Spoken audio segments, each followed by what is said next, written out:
நீங்கள் பல்காக கட் பண்ணிட்டு இருக்கீங்களா? ஸோ அப்போது நான் சொல்கிறது கேளுங்க. நான் நிறைய பேர் சொல்லி கேட்டிருக்கேன், பல்க் பண்ணுறதுக்கோ ஒரு கட் பண்ணுறதுக்கோ ஒரு ஐடியா கேட்குறாங்க. என்ன சொல்கிறாங்கன்னா, ப்ரோ நான் வந்து நிறைய சாப்பிட்றேன், எனக்கு வெயிட் கெயின் ஆகவே மாட்டேங்குது. நான் கம்மியாக சாப்பிட்றேன், எனக்கு வெயிட் லாஸ் ஆகவே மாட்டேங்குது. ட்ராக் பண்ணுறீங்களா? என்ன சாப்பிட்றேன்னு ட்ராக் பண்ணுறீங்களா? அதை பண்ணாமல் ரிசல்ட் எக்ஸ்பெக்ட் பண்ணால் எப்படி? இன்னைக்கு உங்களுக்கு கிரேவிங் அதிகமாக இருக்கும், நிறையா சாப்பிடுவீங்க. அதே கிரேவிங் நாளைக்கு இருக்குமான்னு கேட்டால் சொல்ல முடியாது. அதே தான், சேம் திங். இன்னைக்கு நீங்கள் கம்மியாக சாப்பிடுவீங்க, உங்களுக்கு கிரேவிங்கே இருக்காது. நாளைக்கு பார்த்தீங்கன்னா அதுக்கு சேர்த்து வச்சு ஒரு கிரேவிங் வரும். எப்படி பார்த்தாலும் சுற்றி சுற்றி ஒரே இடத்துக்கு தான் வந்து நிற்பீங்க. அது இல்லை இங்கே மேட்ரு. ஸோ ஒரு விஷயத்த பண்ணுறீங்கன்னா ட்ராக் பண்ணுங்க.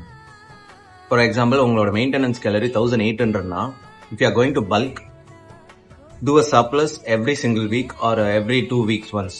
ஓகே, ஒரு 200 கூட ஏற்றுங்களேன். ஸ்லோ ப்ராசஸாக இருக்கட்டும், தப்பு இல்லை. ஸ்லோவாக பண்ணாலும் you will gain weight, you will gain muscle. ப்ராப்பராக ட்ராக் பண்ணிங்கன்னா சேம் திங் ஃபார் கட். ஒரு 2 weeks ஒன்ஸ் உங்களோட சர்ப்ளஸை கொஞ்சம் கொஞ்சமாக குறைச்சிட்டாங்க மெயின்டெனன்ஸ்லேருந்து. என்னோட டார்கெட் வெயிட் எதுனா அதுக்கேற்ற மாதிரி ஸ்ப்ளிட் போட்டு ஒர்க் ஹார்டு. அதை விட்டுட்டு எனக்கு ரிசல்ட் வரல, பட் நீங்கள் எதுவுமே பண்ணாமல் ரிசல்ட் வரலன்னு கேட்டால் that is unfair. Cardio steps cover பண்ணுங்க, எல்லாமே ப்ராப்பராக பண்ணுங்க, you definitely see the result.